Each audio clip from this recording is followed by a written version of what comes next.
time we had a small plane go down somewhere in Africa, and we were not able to find it by surveillance.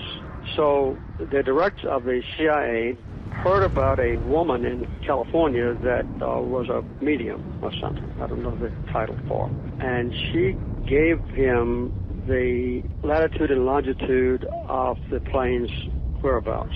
We located the plane where she said it was. And that's the only time that I have ever experienced something that was inexplicable while I was present.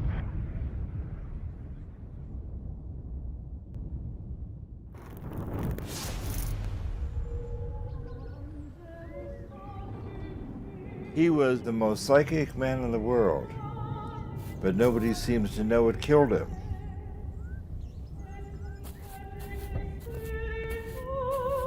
It began with Russell Targ. The physicist in the beret there appeared at my door with a box of documents.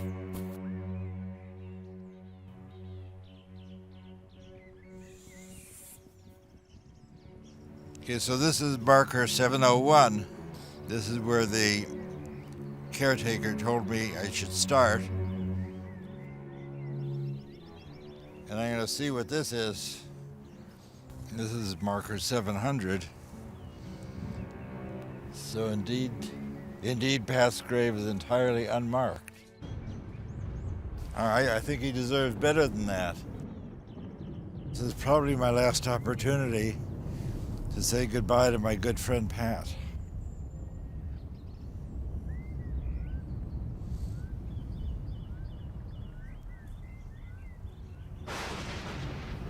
Pat Price often said, the more attention you place on hiding something, the more it shines like a beacon in psychic space.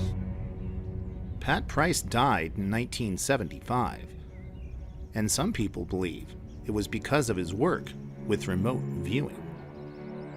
Psychic spies, Cold War whimsy, or secret weapon. Some people may have certain psychic powers. This may reassure you, it may alarm you, but in fact, for some years now, the U.S. intelligence community has wagered a modest amount of money on the possibility that such powers do exist. Such powers do exist. But the most enduring experiments have been in the field of remote viewing. We got into it when we discovered that they were in it. We found that many individuals are able to accurately describe what's going on in distant locations, blocked from any kind of ordinary perception. Are you saying that the work you've been doing is classified? I really can't talk about matters of classification, as you can imagine. My name is Russell Targ, and I'm a physicist.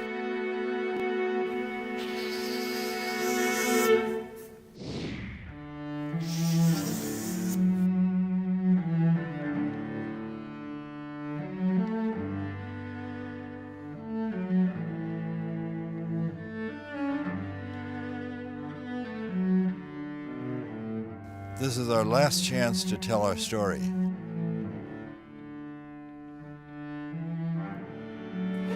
I haven't been on a road trip like this for many years. They always assume that people are immortal. This is the final boarding call for passengers.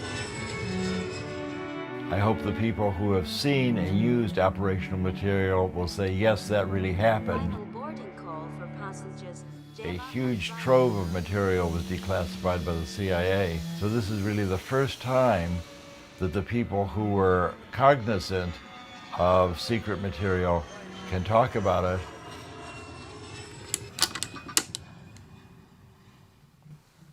At one time, humanity worshipped fire. The shamans called it magic, and the people feared it. And now science recognizes fire as simply another part of the natural world. Ideas change based on new evidence. But the fear of the unknown remains. The future, it all looms very large. What if psychic abilities were real?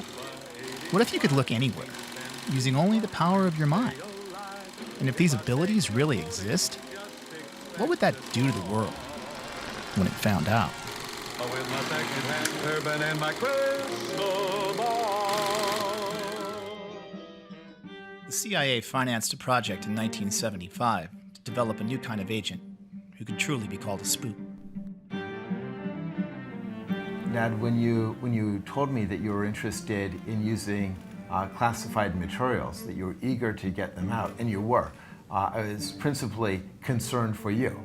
And our family, no doubt. No doubt. We received a letter from the CIA and said, sorry, not now, but later. I said, well, Nicholas, I'm just going to publish the book. And I just thought that what could be more important than to help my father, one, get the documents that he was seeking, but also to help make sure that he stayed out of jail. So that all seemed like a very worthwhile enterprise. Yeah, very good thinking. And I then contacted the congresswoman in Palo Alto, and she submitted a letter on your behalf as well. Oh, that's very nice. I didn't know that. Several months later, the CIA released the documents that we had requested, and you were able to tell me the story in full detail. If I taught you to expect a miracle, it's been worthwhile.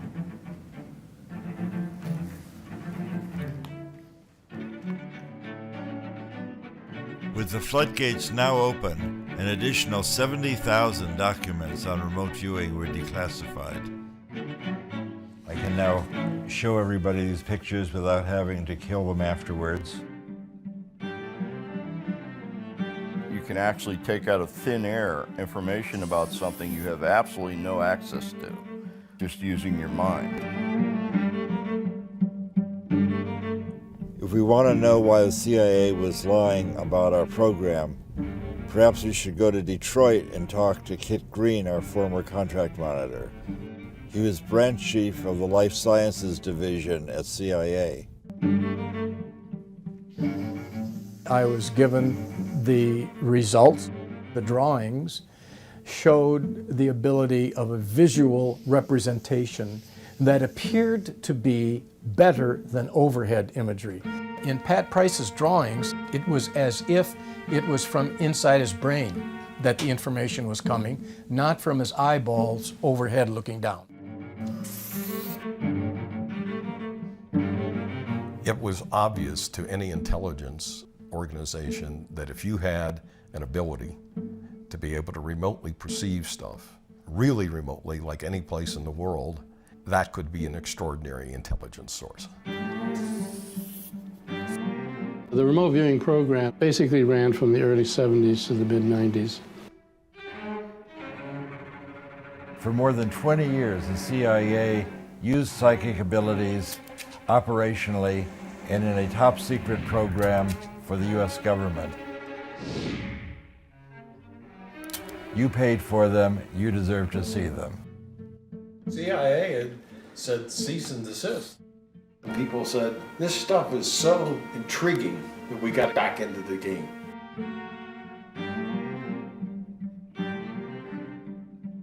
We once found a guy that could see anywhere in the world through his psychic powers.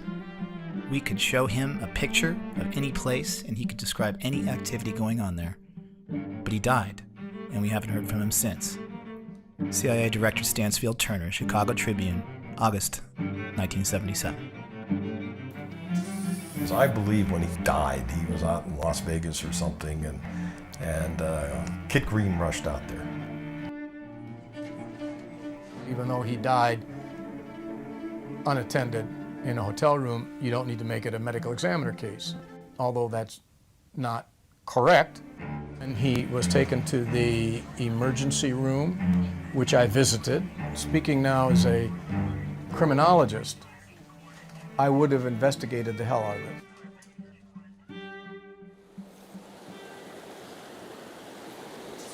But the water's a little bit murky, so I'm going to change to a bigger fly that they can see better.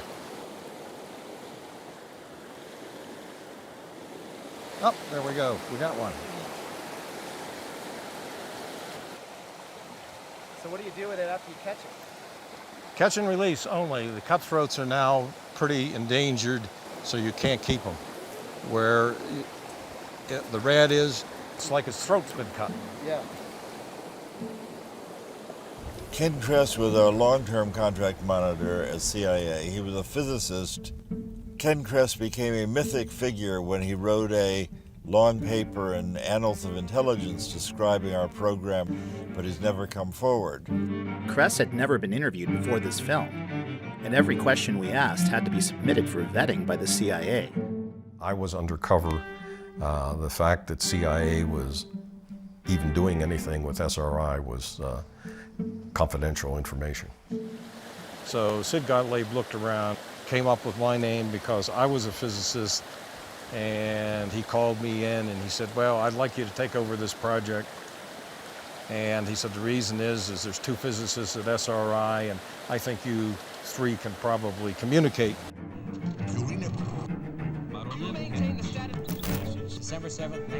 The first series of experiments here at Stanford Research Institute were what the scientists called remote viewing. For example, here is a reenactment of one of the first experiments last year. The subject was a New York artist named Ingo Swann. He was in the room. The experimenters, Drs. Harold Putoff and Russell Targ, were driving away in a car.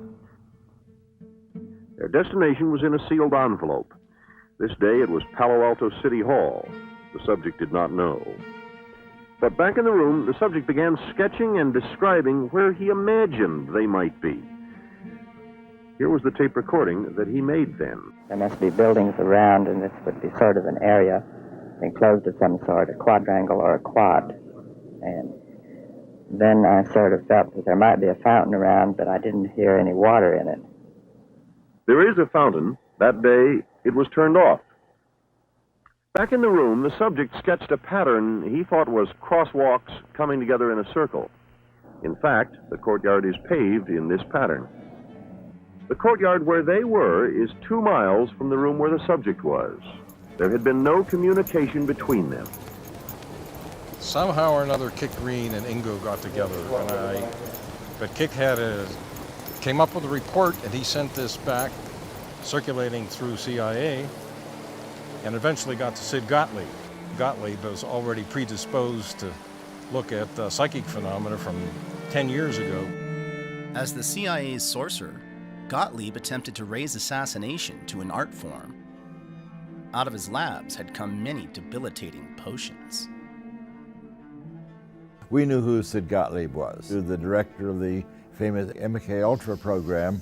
This is by 1974. MK-Ultra was the CIA's notorious mind control program in the 1950s and 60s, where they were giving LSD to people to see if you could create a Manchurian candidate and strip away their memories. We considered him sort of the Joseph Mengele of the American side. Mengele, of course, was a notorious Nazi physician who did biological experiments on Jewish prisoners. Gottlieb was not doing that. Gottlieb, of course, is Jewish. He's just torturing other people, independent of race or religion. He's sort of equal opportunity misanthrope. From my point of view, he reminded me of my old Uncle Sid. When he died, he was out in Las Vegas or something. In early 1972, I briefed NASA and the CIA on proposed experiments to help people develop their psychic abilities. Well, Helen and I thought it would be very interesting to meet with Sid Gottlieb. He was enthusiastic about the idea of giving remote viewers LSD as a way of enhancing their psychic abilities. I was opposed to that. Remote viewing requires the person's conscious cooperation, and we explained that to Gottlieb, and he seemed to completely understand. So he led us down into the basement of the Pentagon, and it seemed to us that he was sort of stored in the basement with all of his books. The only really comfortable place we'd ever been in the CIA. The idea, after talking to Gottlieb, that the decision to give us money to go forward probably had already been made. Reports that the Soviets were using psychics to spy on us prompted us to do the same to them. There was intelligence, hard intelligence. I mean, intelligence that was like really, really good internal program intelligence about what the Soviets were doing in medicine and psychology, that stated that they believed that United States military, United States intelligence officers, and United States scientists would be ripe for recruitment as spies if they were interested in crazy things like psychic research, remote viewing, and parapsychology. And they would tell their government people that were responsible for doing recruiting and so forth, hey, if you want to find somebody in the Washington, D.C. area that might be pretty interesting, find somebody that spends their time doing psychic research. They must have been following Russ around constantly then. It's natural for a visually handicapped person like me to be interested in optics, magic, and extrasensory perception. I'm a legally blind motorcycle riding physicist. In 1934, I was born in Chicago. I was a child magician. I used to perform magic tricks at birthday parties and art openings. As a magician, I understand how people can be tricked. That's always made me a better researcher, especially in a field like ESP. I left graduate school at Columbia in 1956, and in 1958, I began working on the earliest development of the laser. And I was looking for a way to get into some kind of psychical research and still support my family. Russell was enthusiastic, and Hal was more like what you would expect a theoretician to be. But they both came across as, physicists. I heard that there was going to be a lecture at Stanford University, and there was a young physicist, Hal Puthoff, giving a lecture on psychic discoveries behind the Iron Curtain, American and Russian ESP. And I then went back and talked to my new friend Hal Puthoff and said, I think I got some dough. Let's talk to your management about creating a program. And he said, that would be very nice. You just have to promise that you'll keep a low profile. So that was in June of 1972. And this led to the beginning of our program at SRI to investigate psychic abilities. I look forward to coming to work. Every day had a new miracle. I feel like the child magician finally got a job doing magic. As we were doing these experiments, we began to run into flack from the psychologists at SRI. They said, you've got that crazy ESP experiments going on. That's going to ruin our reputation. We're going to lose our funding. Get rid of those guys. Hal had worked for several years in naval intelligence in Washington, and that may have made him a little more secretive indeed. Yep. I had access to one of the most shielded experiments on the planet. It was a shielded magnetometer that measures weak magnetic fields. Against his better judgment, Hal snuck his very first subject into a forbidden lab at Stanford. The man claimed to be the greatest psychic in the world, and his name was Ingo Swann. Swann claimed that he could move the needle of an unswayable magnetometer, buried under 30 feet of concrete, with a classified design used to sniff out nuclear explosions. It even had superconducting shielding. Its claim to fame was that nothing from the outside could affect it. Not only could Ingo perfectly sketch the design, but the needle moved, and nearly got them kicked out of Stanford for breaking the experiment. And that got the attention of the CIA. I asked the CIA agents, why are you looking me up? He says, well, we couldn't care less about the fact that he perturbed that magnetometer, but the fact that he could look through superconducting shielding and see what was inside, that is really of concern. In a way, I can understand other people's response to our work. If someone had come up and told me 4 years ago the kinds of things I'm now telling people, I think I would have been skeptical also. Well, when I first met Ingo, of course, he was coming out with this claim of, quote, being a psychic, and at that time, before I started seeing results, I was very skeptical, and he was very confident. The psychic is a kind of remote sensing device, and that I think has a contribution to make to both science and humanity. To understand Ingo, I think you have to see a creative, highly intelligent, deeply wounded man who found in remote viewing a pathway to the acclaim that he sought. We might do an experiment that looked like a really good outcome, and he would say, no, no, no, this is not so good, and he would come up with some loophole. And so he would say, look, if we take credit for an experiment and then someone can come along later and find some loophole or some false positive, then they'll reject it, and then even when we do good experiments, they'll reject it. He told me a story. He was a homosexual, which doesn't matter, I mean, who cares, but it mattered to him because he told me a story which I've never forgotten of being beaten up by a bunch of boys who he liked and admired when he was a youth. And I think he wanted to be acknowledged. I've often recovered many of the thoughts about existence I had as a child. A major one of these was the separation of consciousness from the body, which was very real when I was a child. This kind of thing happens in art. I believe, and always have believed, and I've returned to it many times in my life, that I am not this body in terms of consciousness, and consciousness can go places where the body cannot. It was very important to him to be validated by SRI.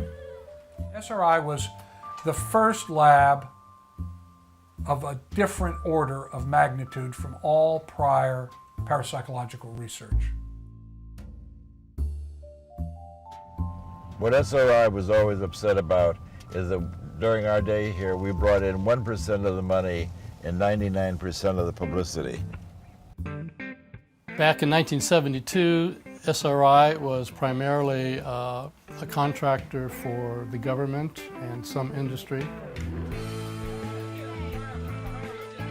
With the riots in the late 60s, early 70s, the fact that classified work was going on at Stanford University, they didn't like that.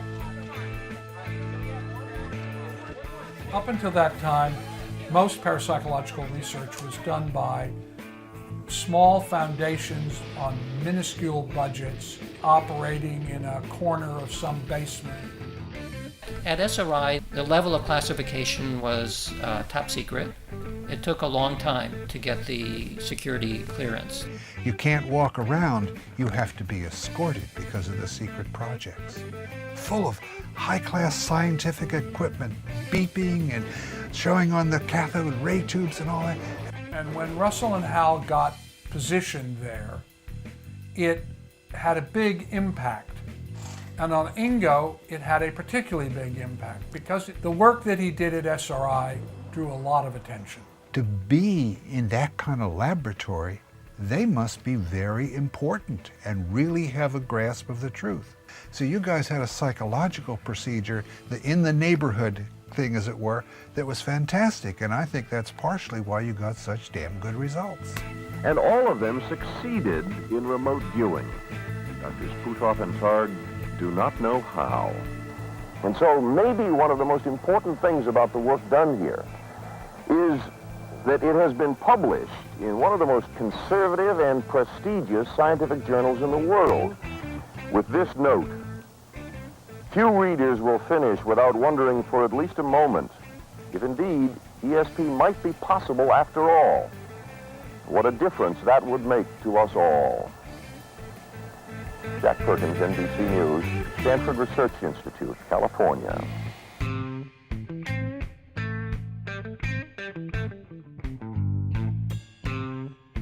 Ingo is really the father of remote viewing in the modern era. Before Ingo, people were describing the picture in the envelope. Square. Good guess, but wrong. He said, if I want to see what's in the envelope, I'll open the envelope. I can focus my attention anywhere on the planet, give me something interesting to look at. And he threatened to quit. And so we asked him, well, you know, what do you mean? What would you like to do? And he says, just send somebody out in the San Francisco Bay Area and I'll describe where they are. Well, it takes a lot of guts to accept a challenge like this. The psychics involved could sort of get into it at a creative level and discover things very distant from themselves and then go find out if they were really there. Well, we had, by now, 30 analysts, not scientists, in CIA, and maybe 6 or 7 scientists in CIA talking about these initial dozen or so results of these anecdotal situations. We began by speaking of some kind of almost a psychic arms race here. Is there any real application to this? At that time, there were rumors, certainly, that the government was doing something, but nobody actually knew what was going on.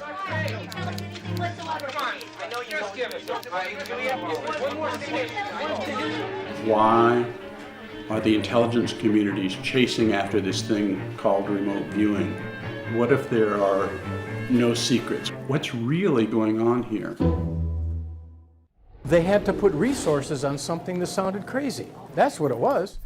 And we would all talk about them and say, well, I know I didn't lie. I know you didn't lie. And we'd get polygraphed once in a while, and it became clear we weren't lying. That wasn't the issue. What's going on? These people from CIA were very concerned. They had one goal in mind, to prove that it was nonsense. Well, we've looked into your background. You've had these high security clearances. You've been polygraphed. We know we can trust you. The Russians have been spending millions of dollars over a decade at some of their best institutes investigating so-called ESP. No scientists in America even believe there's such a thing as ESP. In fact, it was because the Soviets had a completely materialistic viewpoint. Even in Lenin's writings, he said, since consciousness is an observable, it must be physical, and therefore physical things must have consciousness. And so he thought even atoms had some level of consciousness. And then the question becomes, how close does it have to be for you to see it? Can you see it in this room, in the next room? How about, can you see it on the other side of town? The question began to start formulate about distance. Maybe, like everything else that we know physically, it's quantum mechanical. That means it's spread out everywhere. It's not in space-time anymore. So that's exactly the same way that I can focus on my name being spoke. There's something about attention that I can use in order to narrow in and pay attention to something. So if I want to pay attention to what's happening on Pluto 1 million years ago, I should be able to do that.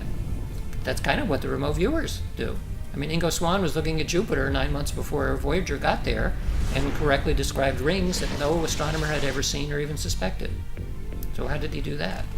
Well, it suggests that the rings of Jupiter was in his head already. This becomes a very materialistic way of thinking about what's going on, but who cares? I mean, I'm interested in what the truth is. We don't know how to evaluate this. We don't know if it's a threat or what.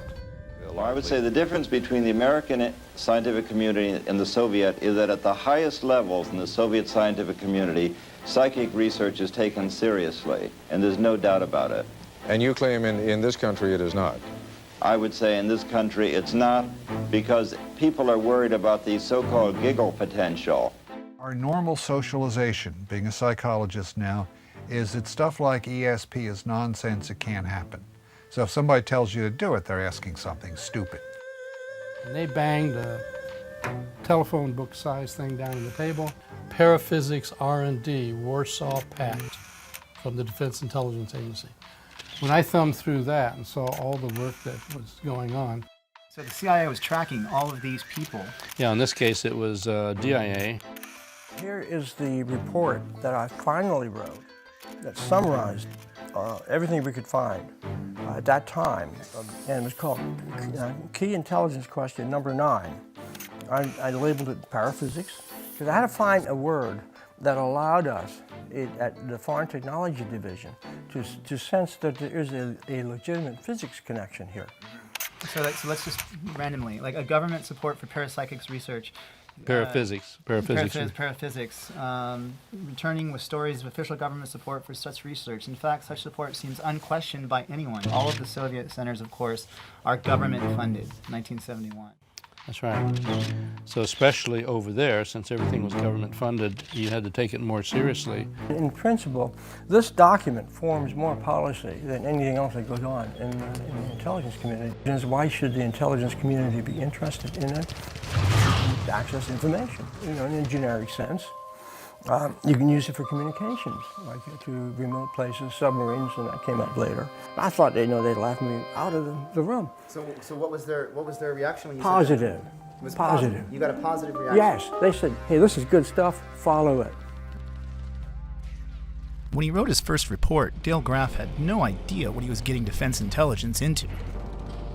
Despite a series of remote viewing experiments that beat the odds at over 1 million to 1, the CIA was still skeptical. The Army, CIA, DIA, they all had remote viewing programs eventually, but it all began with the NSA break-in.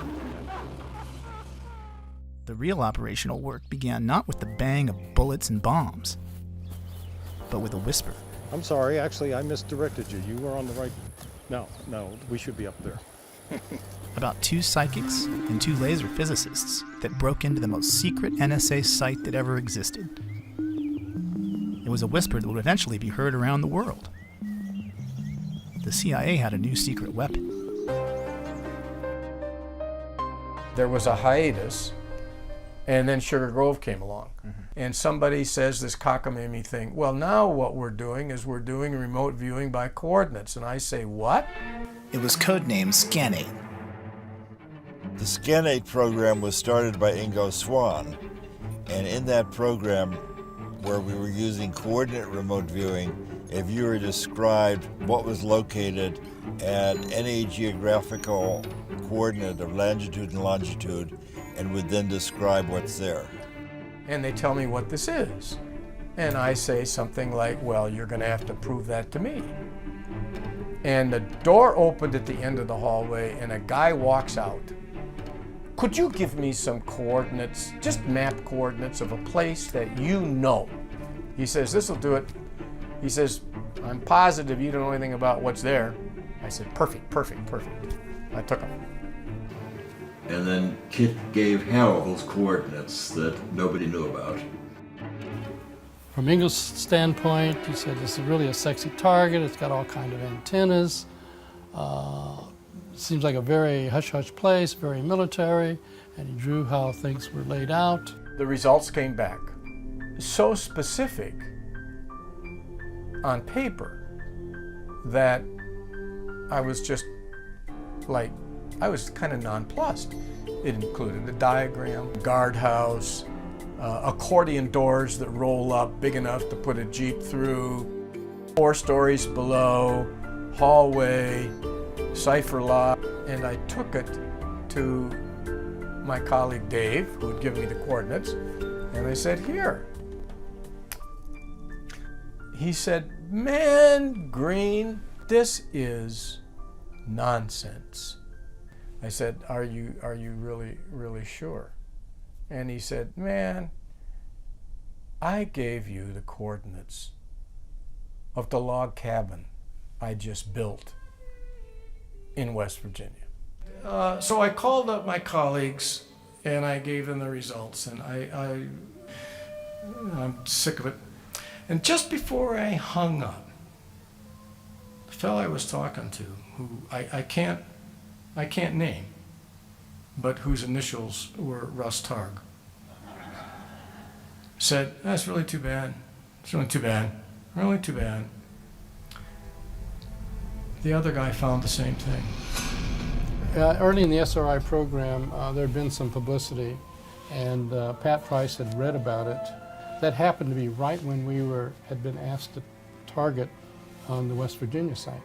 So it was over the telephone, saying, I used to be maybe police commissioner or something like that in Burbank, and sometimes I would get intuitive flashes about some crime scene that we were working on, and it would turn out I would be right.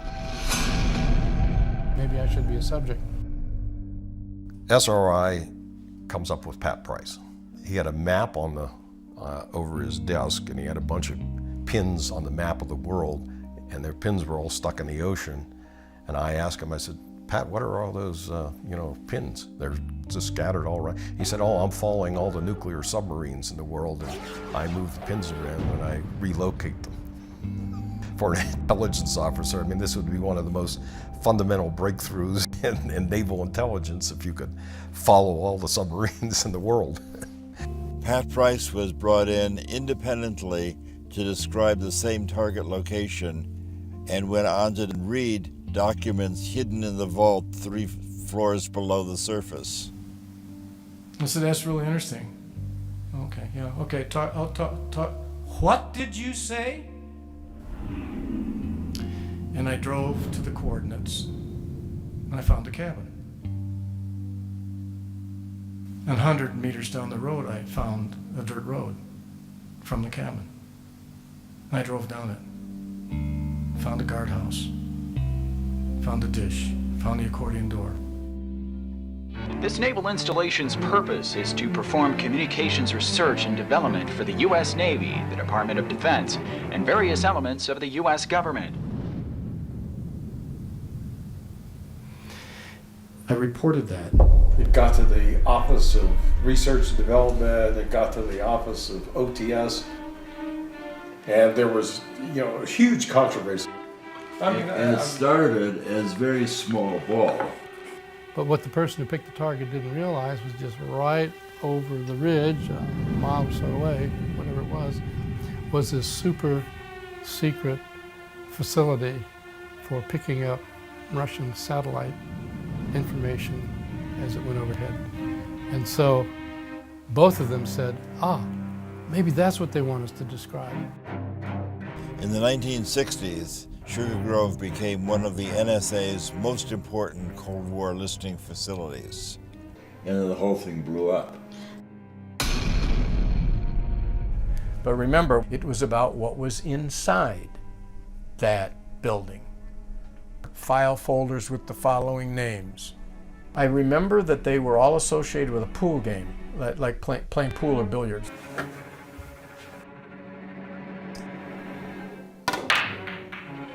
Filing cabinet on the north wall labeled Operation Pool Cue. 4-ball, 8-ball, rack up. I'm saying, this is reminiscent of his visit to the place that Kit took him. Within 48 hours, I had security officers in my office at headquarters. And they were grim-faced and they were upset. And I was told this officially, it's been made public. The filing cabinets were there, they were green, there were file folders, and they had the exact 3 names on the file folders. Now, that was the first thing that was important, is that they were correct. However, those guys out in California got the code names. They got code names that were part of a special access program, not just code names. They got special access program code names which were classified top secret. The names were classified top secret. We were then descended upon by all the law enforcement of the United States. We had government agencies from NSA and CIA coming to visit us and find out why the CIA had targeted a group of psychics to go spying on the NSA. So I didn't know whether to be sick to my stomach or what to do. So it wasn't just Kit Green, it was the owners of this site. And some of it, like some of the names that I told you, turned out to be accurate. And so, the first concern, a security leak. Somebody has let this information out. If I was director of intelligence or even the president, and I was briefed on what you just told me about those code words, I would think that this was either a propaganda thing, or I would think that there's a guy who could probably look inside a nuclear missile silo and give me the launch codes. And that guy is really important, and potentially dangerous. It's either a hoax, or it's real. I know. Now, if you're asking me where I sit, it's in the latter. You know, what really is going on here? Do we have a counterintelligence issue where people can do this sort of stuff against us? And of course, the other side of it is, hey, can we do it against somebody else? How would it be if we spent half of our time on operational targets for the CIA and half of our time doing research? And he said, I understand what you want to do, that would be fair. Everybody knew that there had to be some foundational science or this stuff would never be accepted. Stanford Research Institute has been conducting an experimental program in the field of psychoenergetic effect. I had Hal and Russ bring Uri Geller to me, who was supposedly one of the psychokinetic people who could take and bend spoons and do other magic kind of things with materials. And we had an experiment set up. 15 drawings were placed in double-sealed envelopes in a safe for which none of the experimenters had the combination. This is Geller's representation of what he believed was sealed in the envelope. This is the most off-target of the drawings that he did. As you can see, he is quite elated about getting the right answer. Hey, this is real. Don't you try to debunk this, because it is scientifically proven. And I can tell you the agency did a little background check on Uri and found that he might be working for some other government, shall we say. And so he was just dropped. There were security concerns. The worry was that there was national security information that could be gathered. What he said was that he mushed his head into a safe, and these words popped into his mind. When a CIA analyst reads this and says, what? Does that mean if I have a document on my desk that I consider highly sensitive and classified, that there could be some Russian psychic 1,000 miles away reproducing what I'm looking at? Suddenly the lights came on, and we had CIA money and fresh support for our research. Our CIA handlers warned us to be wary of bugs, phone taps, and even honeypots. Bring these personal problems to me. We could see anywhere, and they had unlimited resources to back up our claims. We even had a degree of fame among those in the know. It was like a dream come true.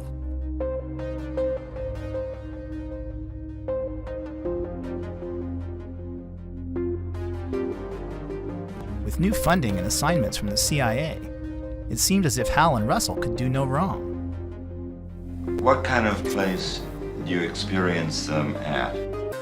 Attorney General from somewhere in Northern California came to us and said, would you help us with this case? She's been kidnapped. The heiress had been kidnapped from her Berkeley apartment.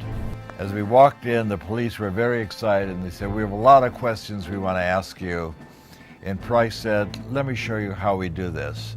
Let me see a mug book. And he put his finger on Donald DeVries and said, that's the ringleader. The Berkeley police said, we know who he is. He walked away from a minimum security prison a year ago. And he said, you know, this is not your regular kidnapping for money. This is some kind of political thing. And then she's photographed in robbing banks alongside with an AK-47 or something like that with the other crooks. I get this image of crosshairs, looking at crosshairs. Well, getting closer, it's more like an intersection. He told us where the car that they had kidnapped her in had been left. Across the freeway are two large white gas storage tanks. And one of the detectives said, well, I know where that is. And so the policemen went out and they actually found the car where he said. And we went to a shack they thought might be a hideout. I had the experience of the detective handing me his sidearm and said, you know how to fire a pistol? And I said, I happen to own an automatic. Yes, I do. So he didn't realize that he handing Mr. Magoo an automatic so that I could cover his back. And some walking sticks. This was the assignment outside my job description. Continental flavor. We were basically detectives on the case, on the street, boots on the ground, so to speak. Problem was that the Berkeley police did not cooperate with the Alameda Sheriff's Department, the county sheriff, and neither of them were cooperating with the FBI. It was only after the entire thing was resolved we found out that that indeed was the area where she was being kept, and the layout in the apartment was as he described, and in fact she was being kept in the closet. And we got a formal commendation from the Berkeley Police Department. Unfortunately, a lot of people got killed in the meantime. They attracted not only fans in law enforcement. The CIA had gotten hold of Soviet documents in which our names were in there as targets to be tracked and to be turned if possible. That's as I said, well, then we have to take this whole thing very seriously. And I began to feel frightened. This felt like a penetrating into a dangerous area. When he died, he was out in Las Vegas. Medical circumstances would admit to a coronary and would admit to what he said he was suffering from, which was poisoning. Particularly, he said, a food poisoning. Later on, somebody said, well, you know, the KGB did him in. And I said, oh yeah, I've heard these rumors. You know, I have no reason to believe that. This appears to have been a state-sponsored assassination attempt. Statement of the Prime Minister. But now, 8 days on, Theresa May came to the Commons. In her hands, one of the most remarkable statements she's delivered as Prime Minister. It is now clear that Mr. Skripal and his daughter were poisoned with a military-grade nerve agent of a type developed by Russia. This is part of a group of nerve agents known as Novichok. It causes suffocation and heart failure. I said, what do you mean?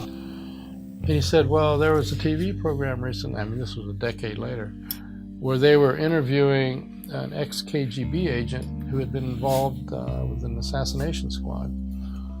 And the interviewer had asked him, you know, what do you do? How do you carry out assassination? If we had somebody who was a target, we'd find out what their medical profile was, and then we would do something that would cause that medical condition to go south quickly, and then it'd just be assumed it was a medical event, and that way we would be, you know, wouldn't be found out.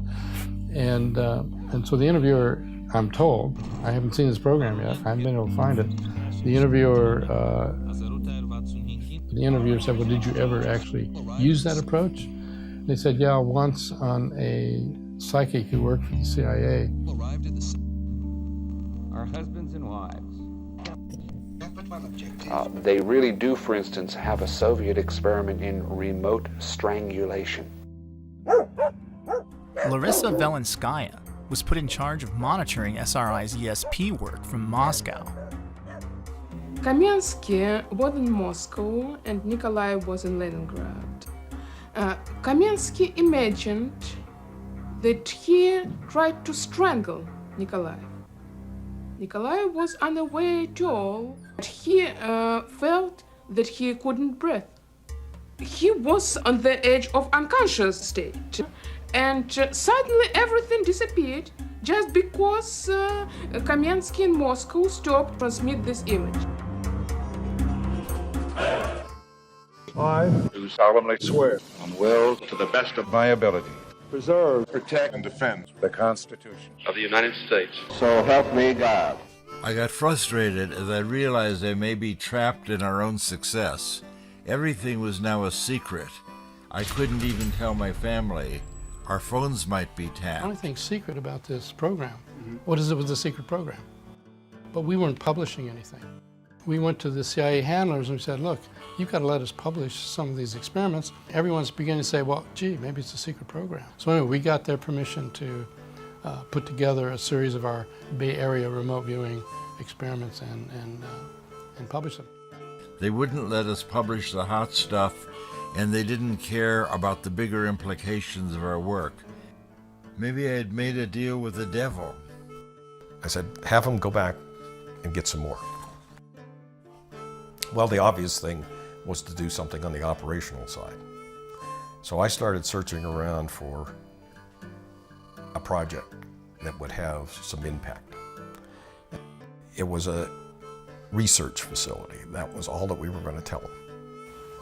So this was our very first #1 Soviet site. Pat Price was the remote viewer in this case. The CIA people came and just gave us coordinates and said, you know, look here. And so he leans back in his chair, puts his glasses on, and I'm looking at him and I'm saying to myself, why does he put his glasses? He said, I put my glasses on because I can see better remotely when I have my glasses on. And I'm sitting there thinking, yeah, okay. We sat down with our coffee and I said, here's the target, Pat. What do you see? Next morning, they came back with a sketch. And we showed him the picture. So I go over and I say, well, I've got this science fiction fantasy crane. Well, we looked at that and, you know, were quite frankly astounded at the similarities. And he unrolled a big picture of an R&D facility, and right in the middle of this facility was a photograph of a giant gantry crane. So the sketch on the left is what Price produced, and this one is the one that is derived from the from the sketch from the photographic image. He said, oh, this was a huge crane. He said, I saw somebody walk by and the guy only came up to the axle or something on the wheels, or up to the top of the wheels. Pat, what do you see about underground? He said one of the big things they're doing here is making these 60-foot spheres out of steel. They're actually 58 feet. What I was told was the analysts of Semipalatinsk did not know about the gores. They finally rolled out a 60-foot diameter steel sphere that's part of a containment vessel for a particle beam weapon to shoot down American surveillance satellites. Exactly what Price described.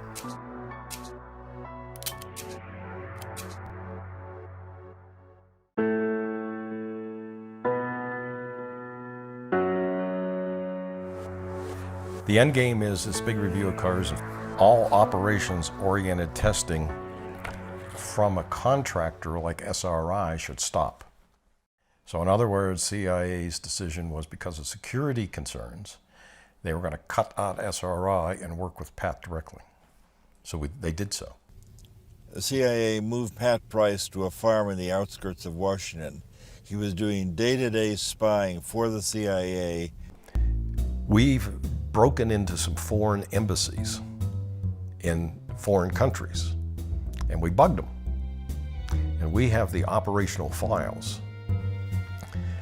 So what we did is we got Pat Price, and we brought one of the people who had made this entry into the room with Pat.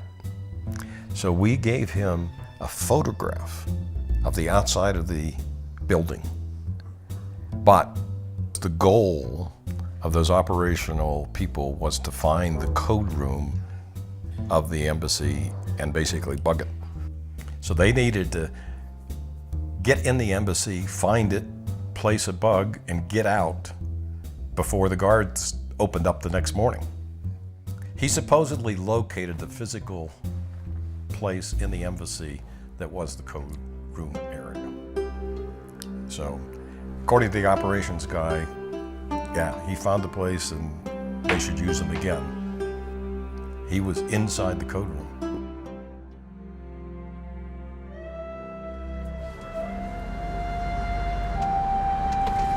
Sonic core, chemistry, and that's it. So he's a wizard of sonic chord.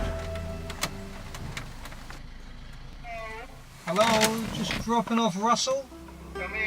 Thank you. Uri Geller knows a lot about code rooms. Uri says he spent a long time working for Mossad, so perhaps he knows what happened to Pat Price as well.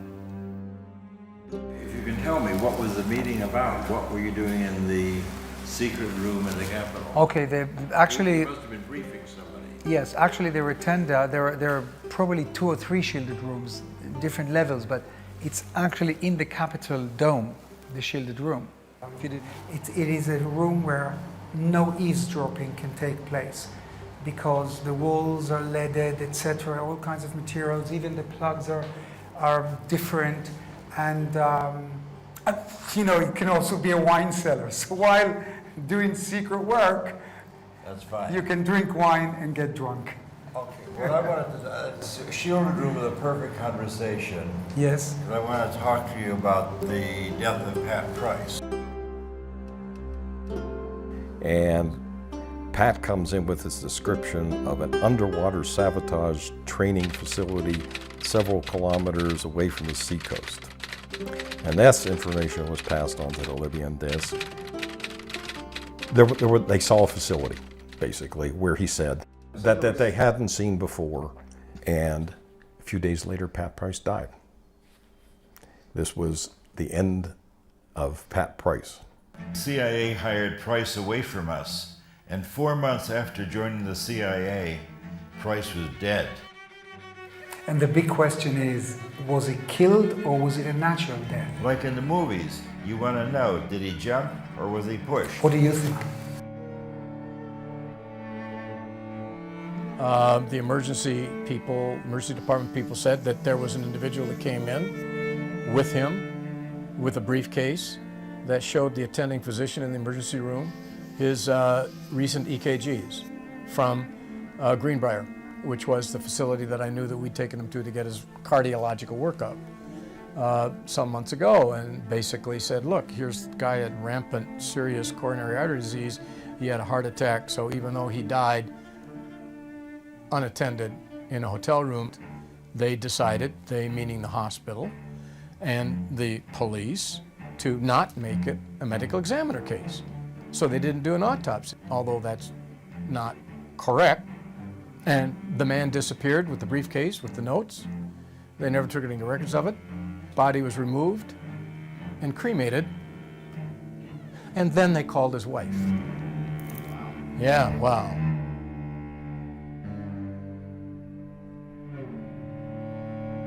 Price was known to have a heart condition, and he may have had a heart attack. That's it. Next. The Russians may have killed him. And the third. My opinion Yes. is the CIA discovered quickly they had a terrible problem. After Price's death, it emerged that his church may have been attempting to blackmail the IRS using classified documents. There's a file cabinet that's got a folder full of this stuff in it. This church had a problem with the government. He would go back to his church officials and immediately give them a debriefing of everything that he said and everything that I said. Here, the guy who was walking on water was a traitor. I do not think he was a spy for his church. You know, I was shocked and devastated because I had no idea about this. If he walks into the president's office and reads a nuclear code, if it turns out that Superman is a double agent, what do? If he didn't understand and misinterpreted what it was that he could tell his confessor in his church, I forgive him that. That's not Pat's fault. Knowing intelligence, knowing what's happening around the world, and having worked for certain, agencies, I know a little more about this story. That's exactly why I wanted to talk to you. People who are so valuable are never taken out. They tempt them with amazing circumstantial or monies, dwellings, houses to work for them. They will never. This is like killing the goose that lays golden eggs. Devices which would have enabled the CIA to use this poison for killing people. Does this pistol fire the dart? Yes, it does, Mr. Chairman, and a special one was developed which potentially would be able to enter the target without perception. Well, the CIA had a heart attack gun that was revealed. Okay, now, the CIA is not in the business of killing people. Well, they were in the business of making a very complicated killing machine, and they got in a lot of trouble for that. I saw Pat shortly before he was killed. He was coming to see us. Yes. But before he left, he called several of his friends to say goodbye in an odd way. So, in short, he predicted his own death. And he purchased a $1 million term life insurance to give to his wife Ann at the airport. You see, I didn't know that. Interesting. And he's changed his trip to visit his son in Salt Lake. Maybe he had a psychic feeling that he was about to die. He must have been one of the greatest psychics in the world. Yes. Some Army remote viewers tasked themselves on Price's death years later and decided he was still alive and at work. Of course, this was just speculation. It was entirely unmarked. He deserves better than that.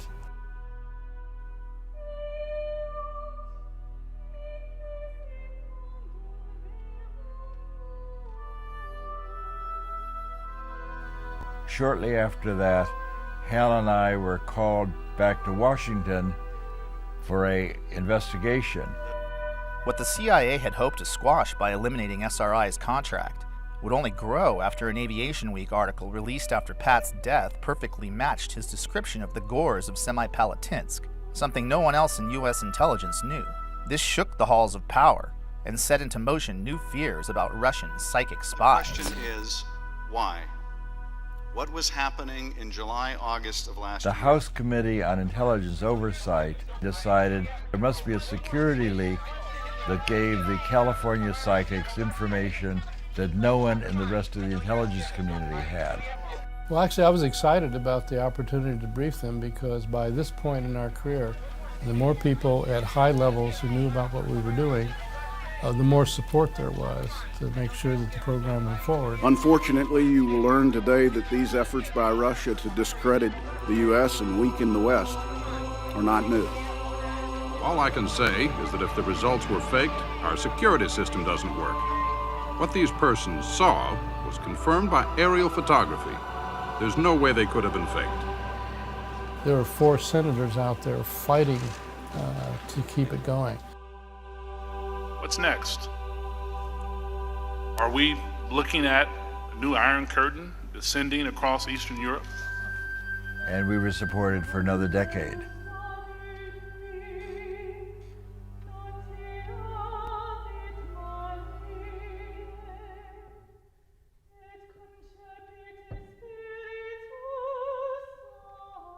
One physicist said, there was no point in teaching physics anymore because we'd learned all there was to know. And now we look back and realize that what we thought we knew was the tiniest fragment. Although the CIA publicly denigrated the idea of remote viewing and claimed to end interest in the subject after the death of Pat Price, SRI's rising profile led to partnerships with every single branch of the intelligence community. Defense Intelligence Agency took on a contract with the U.S. Army in 1978. It begins. But this being the Army, it really starts with drill, naturally. Over 3,000 troops in Fort Meade, Maryland, were screened by Army intelligence to find the top 6 that would spearhead the program. That first day in the company. These were grunts, regular guys. Vietnam vets picked because they had a knack for avoiding landmines. And the CIA didn't like it. It caused leaks. The most decorated was Remote Viewer 001, Chief Warrant Officer Joe McMonagle. The Stanford Art Museum was Joe McMonagle's first ever remote viewing. We then did 5 more trials with him. Altogether, we did 36 trials with the 6 Army volunteers. Out of the 36 trials, these officers were able to get 19 first-place matches, where one would expect only 6 by chance. The odds of such an excellent result is better than 1 in a million. Joe got the Legion of Merit. That is a very big deal. It is the second highest non-combatant award that the military gives. He has done more live-to-tape remote viewings than anybody else alive. He lives at the top of the mountain where every great prophet lives.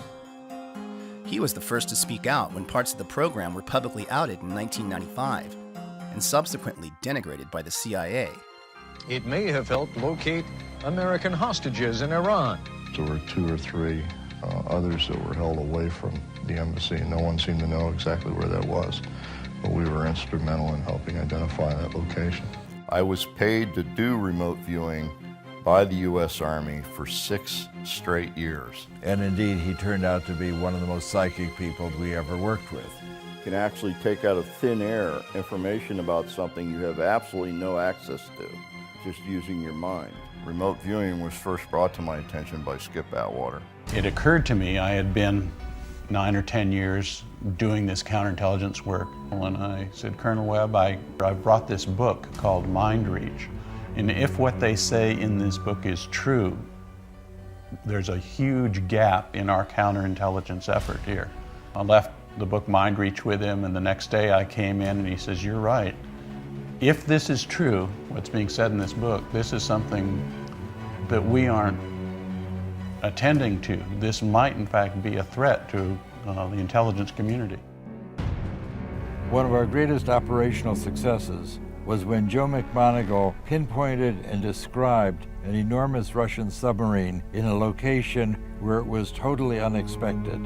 There was a very, very large building. We didn't have enough intelligence by ordinary means to know, well, what is being built inside that building. The building was hundreds of yards from the water. What I decided through remote viewing was that they were probably constructing a new submarine. And the submarine was unique in that it had twin hulls. No, the hulls were actually stuck together this way. So it was a twin-hulled, very wide submarine. It was half again larger than any submarine in existence at the time. It had dozens of new capabilities, and I said they're going to launch in 120 days. And this was all disagreed with by the senior officer from the CIA. He made arrangements to look at the area 114 days later, and they in fact had launched the largest submarine ever built in history. It's called the TK-089, the Typhoon class submarine. The only response we got from that individual was, it was a lucky guess. And that individual was Robert Gates. Did you at any time feel that this was worth the taxpayers' money? Well, all I can say is that in the 20 years or 25 years that I was perhaps in a position to be aware, I don't know of a single instance where it is documented that this kind of activity contributed in any significant way to a policy decision or even to informing policymakers about important information. In October 1983, Secretary of Army John Marsh was briefed by Lieutenant Colonel Busby of INSCOM. His report stated that 350 of 700 remote viewing missions, or 50%, were deemed to possess intelligence value, and 85% showed positive evidence for remote viewing. We probably collected more intelligence on that one submarine in 4 days than the entire Soviet sub-pack. What you have to understand is the program operated year to year based on its successes, not its failures. And the fact that it was funded on a year-to-year basis speaks loudly as to why it existed for 20 years. And the chief proponent in terms of tasking, or the one agency that probably used more remote viewing than any other agency, was the CIA. I'm familiar with that quote of Gates, there's nothing, we closed the program because it didn't amount to anything. Let me just read this one thing I've got here. Joe got the Legion of Merit, and Joe, upon his retirement, got this. While with his command, he used his talents and expertise in the execution of more than 200 missions, addressing over 150 essential elements of information. These EEI, essential elements of information, contained critical intelligence reported at the highest echelons of our military and government, including such national-level agencies as the Joint Chiefs of Staff, DIA, NSA, CIA, DEA, and the Secret Service, producing crucial and vital intelligence unavailable from any other source. That would tend to suggest that Gates was not telling the truth. We had the total support of 5 administrations in a row. Carter stood up and said, we did this wonderful thing when they found the Tupolev bomber. And the reporter said, how did you find it? He said, we used our psychics.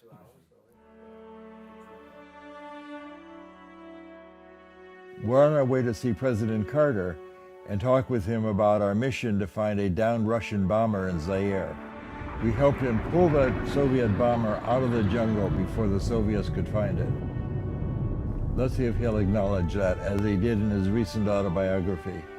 One time we had a small plane go down somewhere in Africa, and we needed very much to find out where that plane had crashed. And we were not able to find it by surveillance. So the director of the CIA heard about a woman in California that was a medium or something. I don't know the title for. And she gave him the latitude and longitude of the plane's whereabouts. We located the plane where she said it was. Now, that's the only time that I have ever experienced something that was inexplicable while I was president. One evening I'm called into the office. I was working late. I said, we understand that you have some people that can find things. I said, yeah, I have the SRI contract. There are people on staff there. So they said, well, this is really a top secret, burn before reading kind of project. Here's a picture of an airplane that's missing, and how can we get into Africa and get to the airplane before the Soviets get there? It was a defector. He just took the airplane south until he thought it ran out of fuel, and he punched out, and the airplane kept going. But it still had fuel. Now, that's why they couldn't find it. It wasn't there. I said, well, that's because you're looking in the wrong place. Look over here. Because by this time, an entire intelligence community was involved. She drew this. So I took the sketch. This is a sketch. And I handed it to the search team. And so I'm looking at this huge map. And it's 200 miles this way, 200 miles down. So she looks at that map and goes up to the map and says, well, over here, here's where it is. The X, where the pin went into the map. And they sent a helicopter out to investigate the area. And shortly after they landed, a native comes out of the jungle carrying a piece of metal. And it turned out it was from the airplane that crashed and was within about a mile of where it was, where the actual site was. All the information was in the field before the airplane was found. And the CIA did a special check on that to make sure, and so did NSA, to make sure that my story did hold water. The information was there before we knew where it was. The woman who drew the sketch, referenced by Dale and President Carter, was an Air Force officer. She and an SRI remote viewer, also crucial to the case's success, have never come forward. The research out of SRI showed that remote viewing had no predictable scientific limits or even theories to explain it. As the team racked up success after success, higher and higher up the chain of command, the question was asked, how can any of this even be possible? I said, well, we've done this remote viewing experiment, and the results are very significant. He said, one of those guys is blind and the other one's crazy. Now, the perfect team for examining psychic abilities. That's what I thought. Oh boy. There's of course no way to deal with people who don't want to know. A storm starts brewing, and we get a new director of Office of Research and Development. He could not accept the reality of paranormal activity. He said he knew that this was not real. And a guy in the back of the room jumped up and said, I know what this is. Somebody's taking notes to see which of us are gullible. Well, whoever's taking notes, I want you to know, I'm not buying any of this. And he marched out. A week later, I came back and I said, did you evaluate it? Can you tell me what you thought about it? And he said, no, I didn't evaluate it. And he said, I'm not going to. And I said, what? We're fundamentalists. There may be something to it, but it may be demonic. We don't have anything to do with this. You are working with people who are in league with the devil, and you're part of the Antichrist movement. And I picked up the data and walked out. And deniers who think there is no consciousness beyond our skulls are a powerful force in American society. Are anti-science because they do not respect or accept facts. They are people whose worldview is based on faith of a very particular kind and belief in dogma.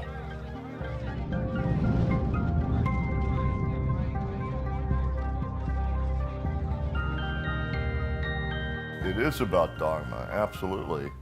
From a religious standpoint all the way down to, I mean, people that are afraid of it, which is half the people on the planet, so damaging. I had a senior senator in camera, in a meeting in camera, stand up and say, "You, sir, are doing the work of the devil, and you will burn in the fires of hell," and walk out. That's a senior lawmaker. And then in the same meeting, when we broke for coffee, I had another senior lawmaker hug me and whisper in my ear, "You're doing God's work, son." Now, which one scares you the worst? I think science research is important because it's an essential part of reality which science hasn't yet taken note of. Furthermore, there's a lot of misconception around people just assuming without any proof that there's no such thing. It's just a piece of dogma, and science should not be about dogma. How many people say they've witnessed things that do not fit within a materialistic paradigm, and then they're told you're deluded because your experience doesn't conform to our dogma? This is so fundamentally anti-scientific, it's utterly appalling. So once again, this troubled me because I love science and I respect this tremendous evolution of science for the last 400 years.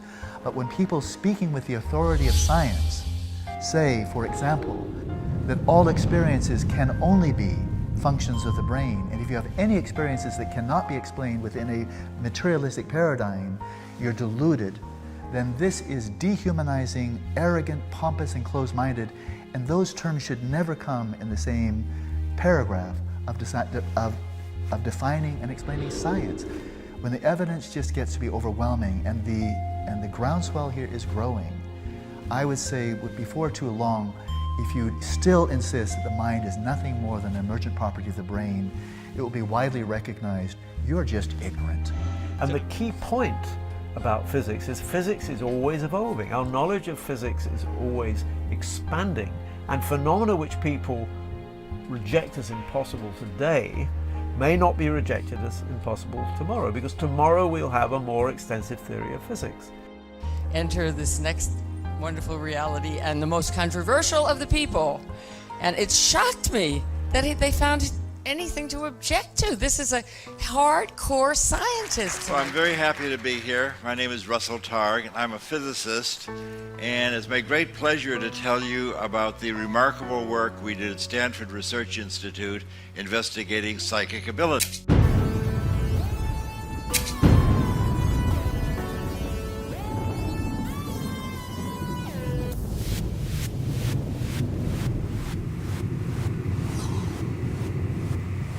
I had a small Wikipedia biographical page.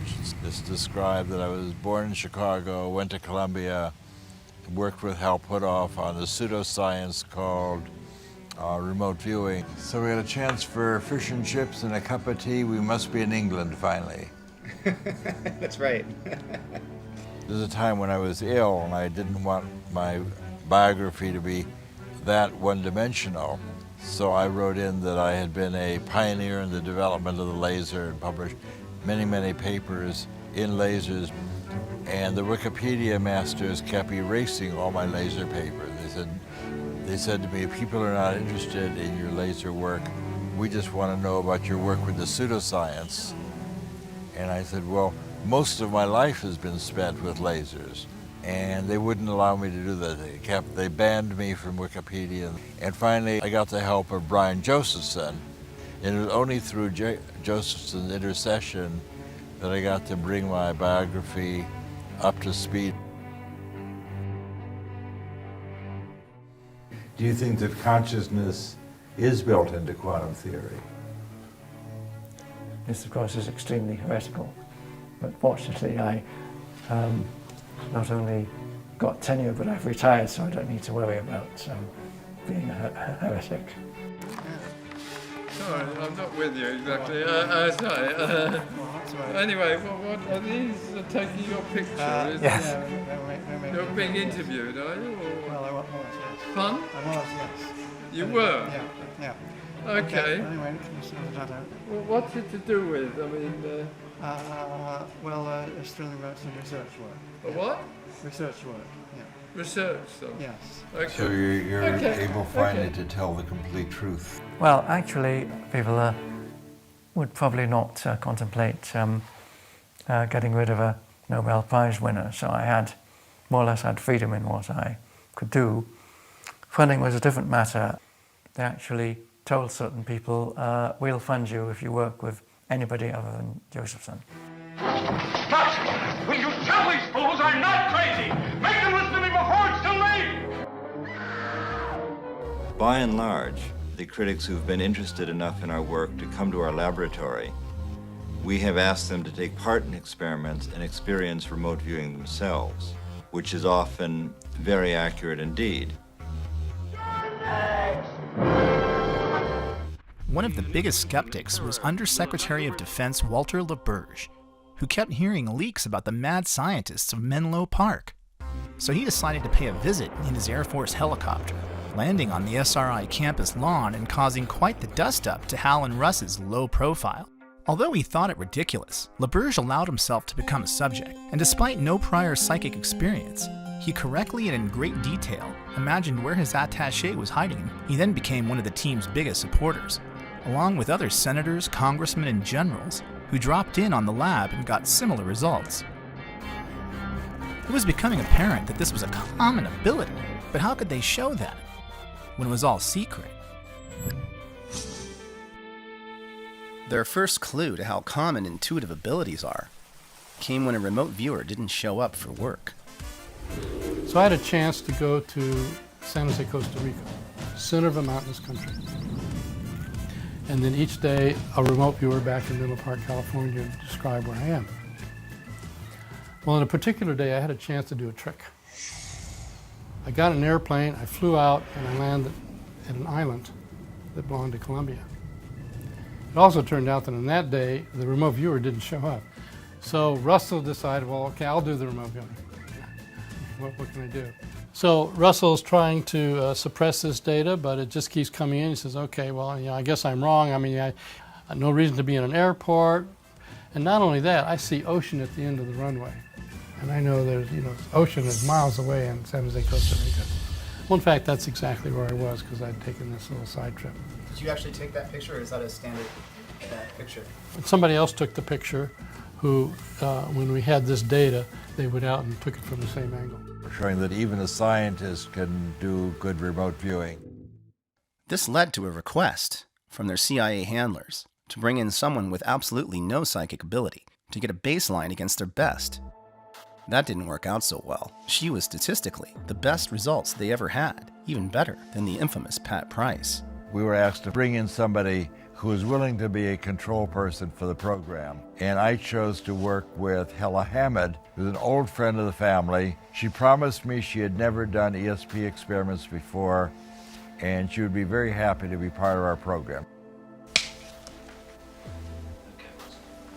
This is a remote viewing experiment with Russ Targ and Hella Hamid.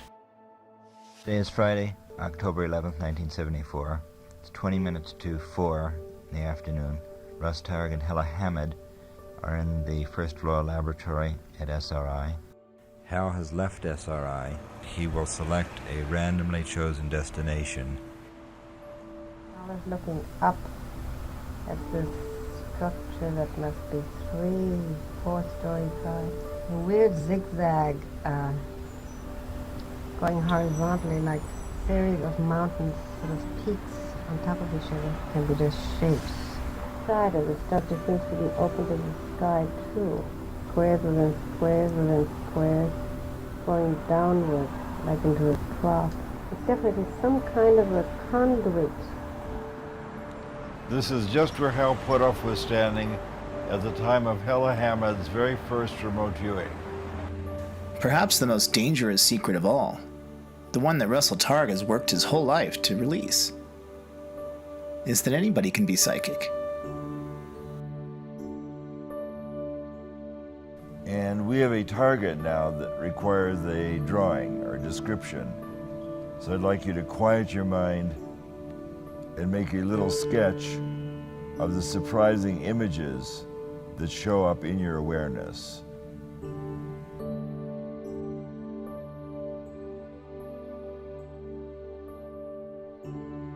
want to get on paper the shape and the form pertaining to Paul's location. You have Paul and Cynthia in a bright green dress, located at some interesting place.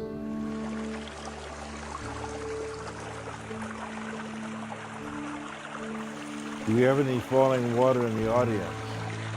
This is the waterfall coming down. What pages, the waterfalls.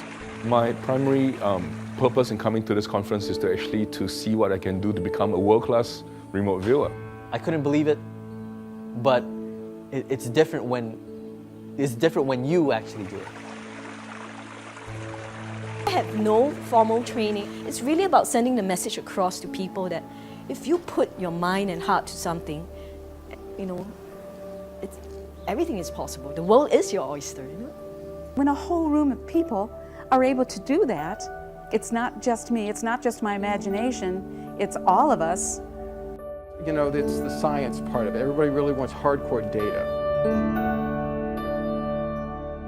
I think it's still a question of what it means to be really human and what it means to be a proper human being, whatever that might mean, and what is the essence of who we are. And I think that if the world actually had an access to that answer, I think it would change everything. So that's pretty good. I'm useful at Las Vegas. Psychic abilities are real, and you have these abilities. And now we've got a free ESP tester on the internet. By the time we finished, we knew more about our remote viewers than NASA knew about its astronauts. There's nothing different about them at all. These are just normal people. Like musical ability, you've got virtuosos at one end of the scale, you've got tone-deaf people at the other. It's just in our culture, no one values, quote, ESP functioning. It's just being human is basically what it's all about. Could it be that psychic ability is much more common than we think? Even internal agents at CIA back in 1975 were secretly doing it, according to original program manager Ken Kress. Well, it turns out a couple of people around OTS, a lady by the name of Francine and a man by the name of Ed, they decided they wanted to be subjects. And they were CIA employees now. These were not SRI employees. Actually got them involved with a Libyan analyst. I got gibberish, as I remember, from Francine, but Ed was an engineer. So he comes up like Pat with very specific stuff. He says, what I see is a Soviet radar that is involved with an air defense system.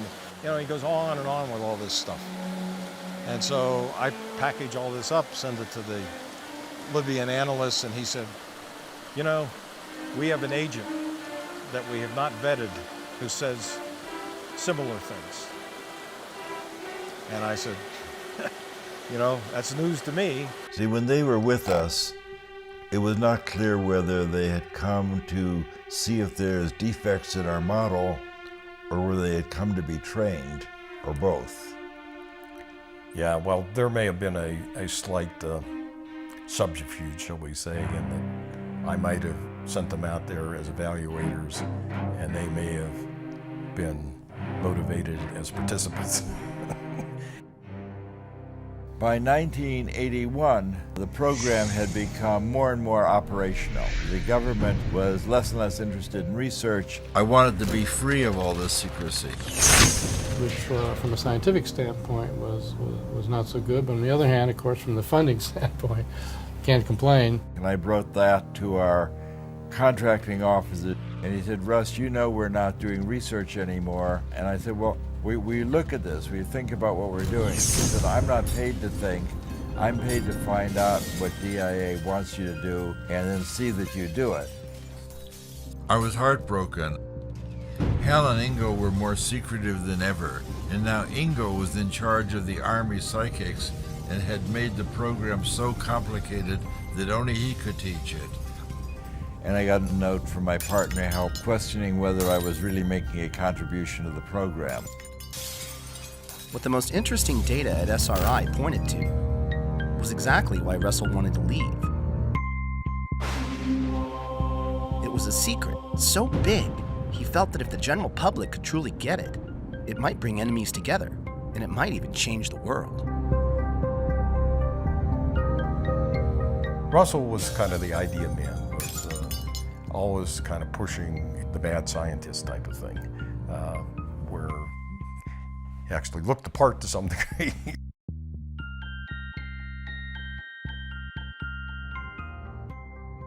When I decided to leave, this was in 1985, we had dozens of psychics and lots of laboratories and people out there as consultants and so on. And I ended up spending all my time not doing research, but handling personnel issues and funding issues and writing grants and proposals. I'd get up in the morning and I'd say, well, you know, actually I could be getting back to research. Mr. Gorbachev, tear down this wall. I say no more secrets. SRI's intelligence work with psychics would go on for another decade, mostly unnoticed, until one of their greatest covert triumphs became their most infamous leak. Remember Jimmy Carter's telling of finding the downed Russian bomber in the Congo? In 1995, President Carter recounted that during a talk to Emory University, accidentally outing our top secret program to CNN. Students submitted questions on numerous topics, both serious and lighthearted, and as always, President Carter answered them all. The release of that information contributed to the end of the remote viewing program at SRI.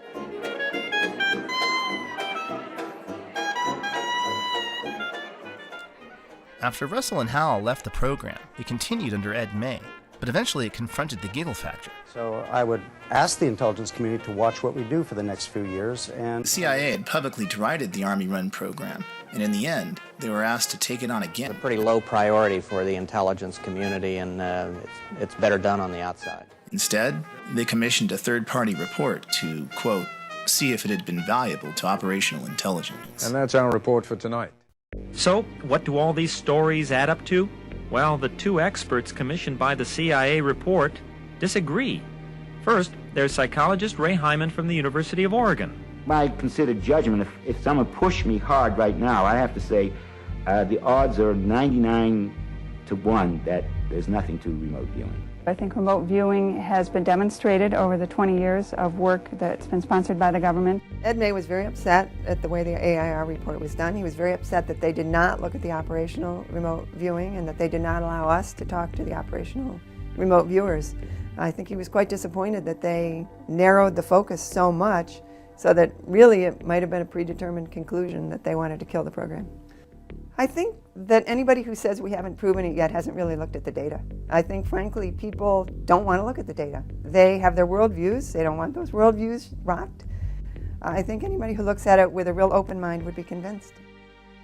I became 100% certain that it was real acquisition of information.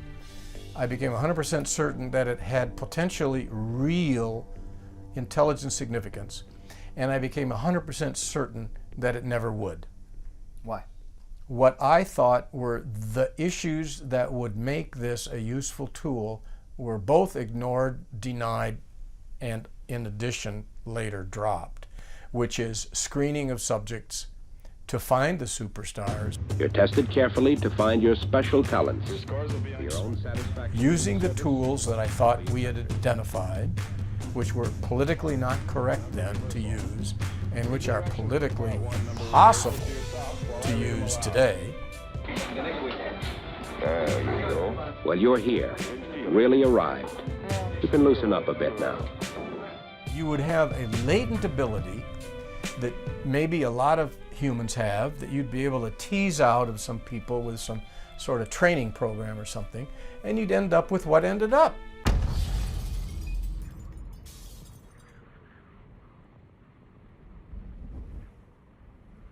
After we did our report, a few months later, maybe a year later, I received a phone call from somebody who worked high up in the government, and he wanted to know if this was for real.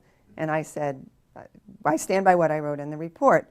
And he said, well, I'm going to see if I can get access to the operational work.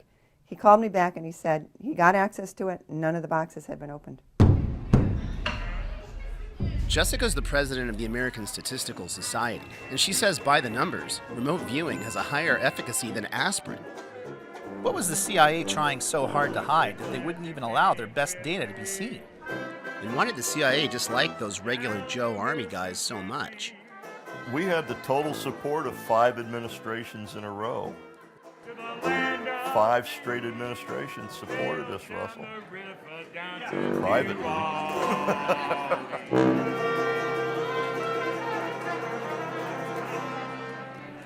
So a very illuminating trip. You never know who your friends are.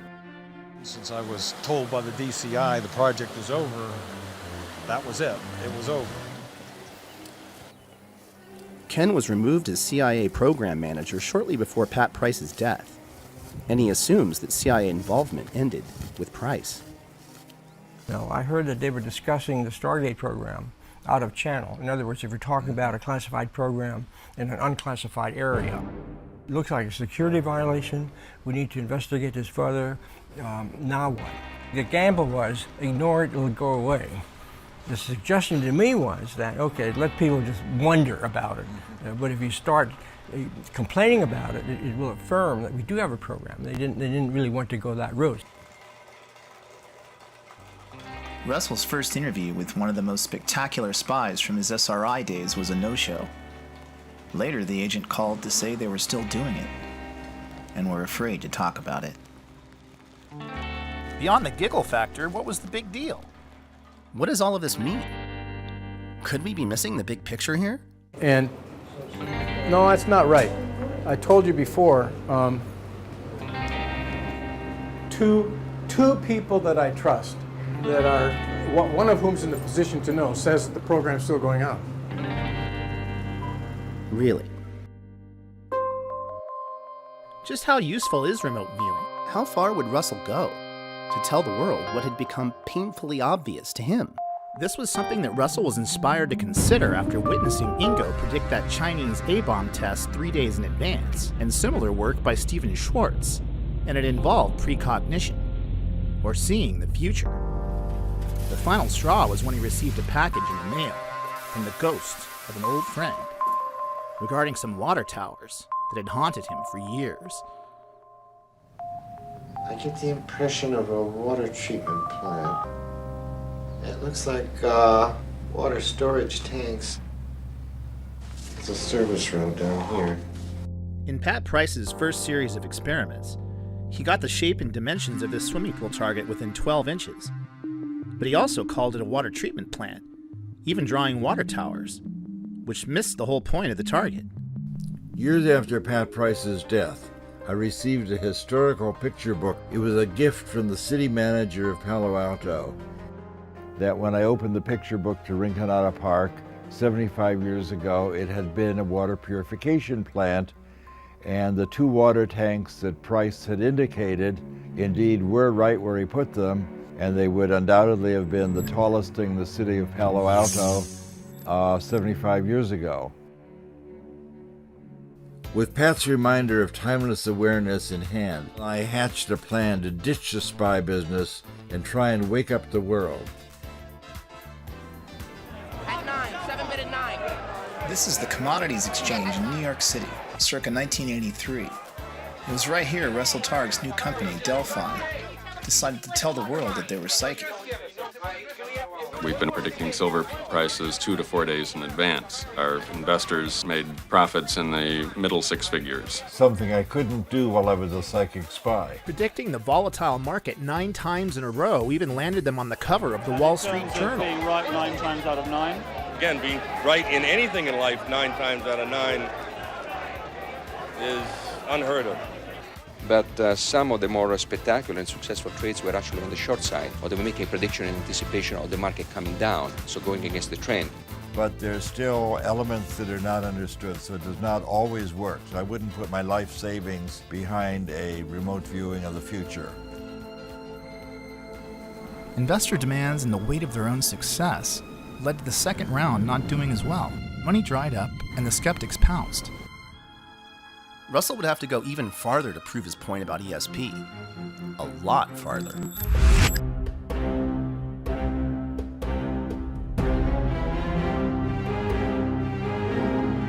When they first invited me to come, and their letter to me said, please come to the Soviet Union so we can exchange propaganda. I didn't have a big concern about that. I trusted Russell. He went through the process of asking permission.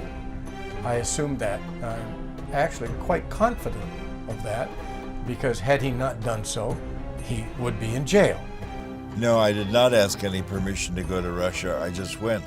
Of course, they can't reveal secret information, and I declared my independence and left. They said, is there anything you'd like to see as long as we're here?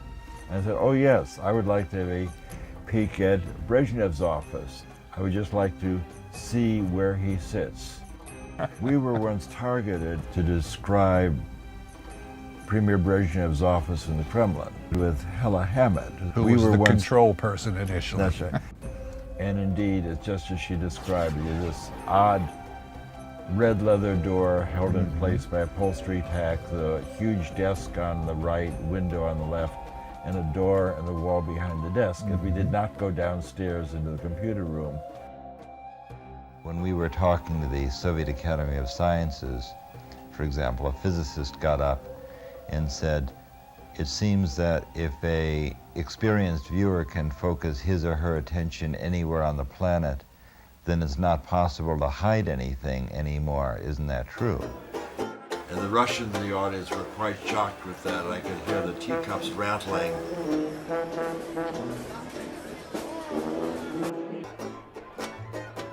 The very idea of secrets is not our true nature. Openness is.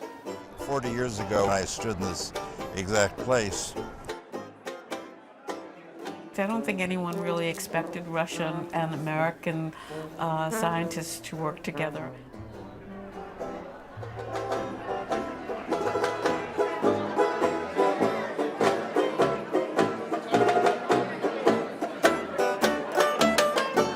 In 1987, and I started teaching remote viewing in Russia, and no one in Russia knew about this on that moment. Yuri is one of the Russian psychologists that Russell met during his travels. And now, he's come out of the cold and brought some friends. And I decided to go to United States of America to take training from Russell Targ for the first. It was first for Russell Targ. Little did I know when I left SRI that the Russians would become capitalists. Nowadays, Russians are invading. Having watched the end of the Soviet Union as a cadet at West Point and then fast forwarding to today, I'm a little bit lost.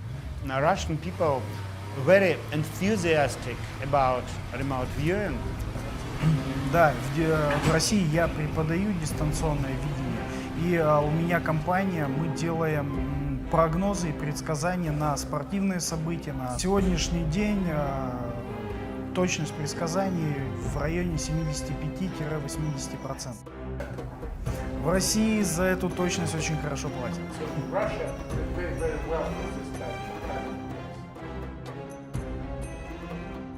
Remote viewing instructor Laurie Williams has brought a group of 20 Russian doctors and engineers to Los Angeles to learn remote viewing for themselves. So the event she was asking about had already occurred. So the subconscious job. I got a phone call from a man that with a strong Russian accent, and he was asking me if I would be willing to teach remote viewing to Russians. We are not remote viewing yet. And so when he called and said, why don't we do something in Los Angeles? Then it just sort of grew from there. We started planning this about a year ago, this class in Los Angeles. So. We're going to do a quick review. Благодаря тем инструментам, которые мы здесь получаем. Okay, so the students all received individual targets, so no one's viewing someone else's target, they've all got their own. And we've actually been working on these targets for 4 days. By viewing something repeatedly, it creates a memory path to the target, makes it easier to view. It's a bot. So most likely it's a person. He did some research of the cosmos, of the universe. Something with space. Something involving space in the universe? Humans have been asking these deep questions about the nature of their reality, and these are just using the tools of our society to ask these deep questions in a different way. The ancients did too, and with what they had available to them. The scientific model has to change continuously to accommodate our knowledge, and if we're learning more, then we have to fit that into our bigger picture of understanding reality. And here's a sketch. Да, это скетч. А потом пришло, как будто это Луна. No, then I thought that it's moon. Then he thought it was the moon? This is a very kinesthetic day today. They're going to be using their hands, creating 3D models of the target using Sculpey clay, modeling clay. They're going to be... Еще один объект, сделанный человеком. There's какие-то лапы. He got about it. It looks like a spider. It has little, what spider has? Legs. Clicks, yeah. Я его назвал Армстронг. He called him Armstrong. He said that's Neil Armstrong. Is that it? That's all? Okay, you ready for your feedback? Okay, hold on to your seats, folks, because this was the Apollo 11 trip to the moon. Да, это Apollo 11. Полет на Луну. Apollo 11 trip to the moon with Neil Armstrong.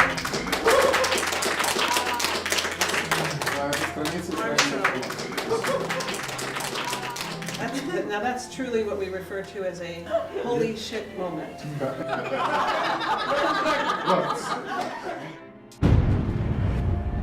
Well, fundamentally, we're talking about interpreting what we see.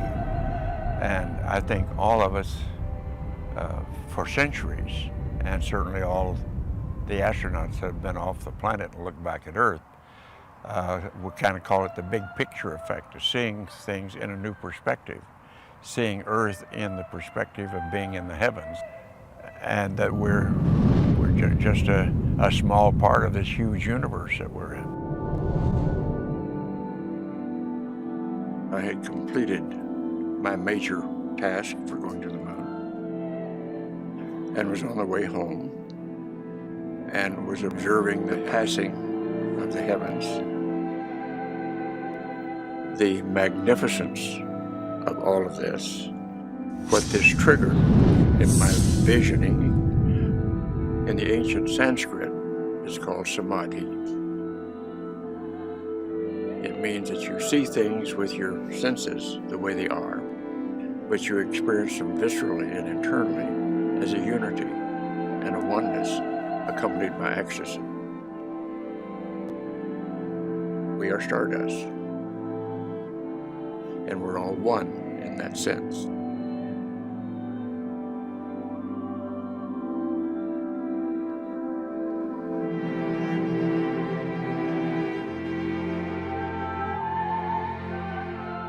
In other words, instead of just serving self, what it tends to help you do is to realize you're a part of a larger reality and to serve that larger reality in a proper way.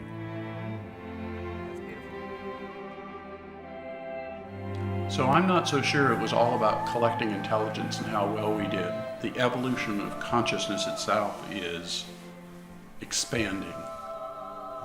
Consciousness itself can evolve, and I believe that's probably towards what I call empathy. The main idea from all of our research is that there is no separation, especially no separation in consciousness.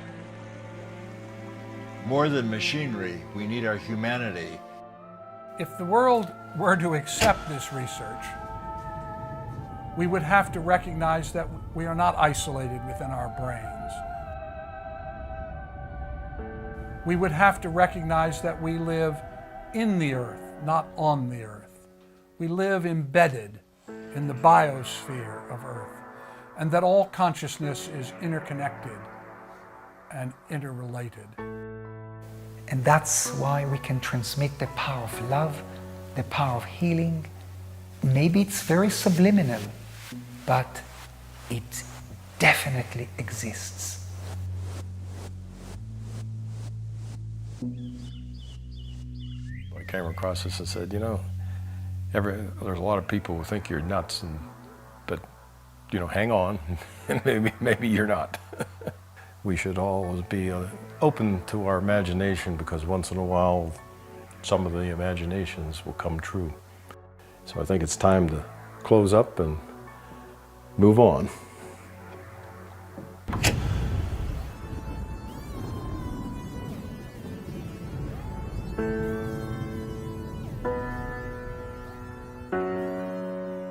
So Helen returned to Los Angeles to resume her life as a professional photographer. She died of cancer in 1992. But not before she uncovered the lost temple of Alexandria, Egypt, with Stephen Schwartz and the Egyptian government. They placed the first stake within 12 inches of where it had been buried for thousands of years, and put the skeptics to rest, at least for that day. She was given no information beyond the general hilltop location. Things are going to change because science is changing. Ingo took the closure of the Army program hard and went into seclusion. We reconnected in later years and had a chance to talk about old times. I'm going to talk about the future because I think that we're far too much trapped in the past.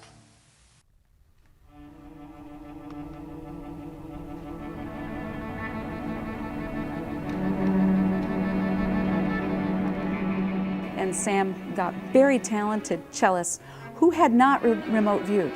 They went into an expanded state and got impressions. They then took it up to the composers. Atmospheric, like... Two not opposing but interrelated forces. Triplet up and down. What was the feedback? Well, they didn't know what was in the envelope. It's very, very close. It's very descriptive of bugs. So playing it, listening to it kind of makes you itch. Kit Green says he still consults for the CIA. You know, Green, think. And I have. I've thought about it for many years. I'll give you the answer. The most precious secrets are hidden in plain sight. That's a stupid expression, but you know what? It happens sometimes to be true. He told me he collaborates regularly with Hal, but on what? Neither one of them will say. Oh, yeah. I've got it going through me, if you can see. Hal Puthoff resigned from the SRI remote viewing program at the height of its success, but he did go back to remote viewing at least one more time. Hal repeated my silver forecasting experiment for his child's high school. He raised $25,000 from the stock market for a class field trip to Washington. Then he went back to seeking to extract energy from the vacuum in his Austin laboratory. Well, we've got our hands in every pie. It turns out that Kit and Hal really were collaborating. Kit brought Hal into a top-secret Pentagon UFO assessment program, revealed in December 2017 by the New York Times. Oh, and Hal says they've recovered UFO debris. But that's another story. Pat Price's grave in North Hollywood remains unmarked. and his death remains a mystery. And as for Russell Targ, he continues to tell his story, showing people just like you and me all around the world that we're all psychic. At the end of the film, they say, no animals were harmed in the making of this film. So I'd like to ask you, is it fair to say that no physics were harmed in the making of this film? Physics isn't, but physicists might be.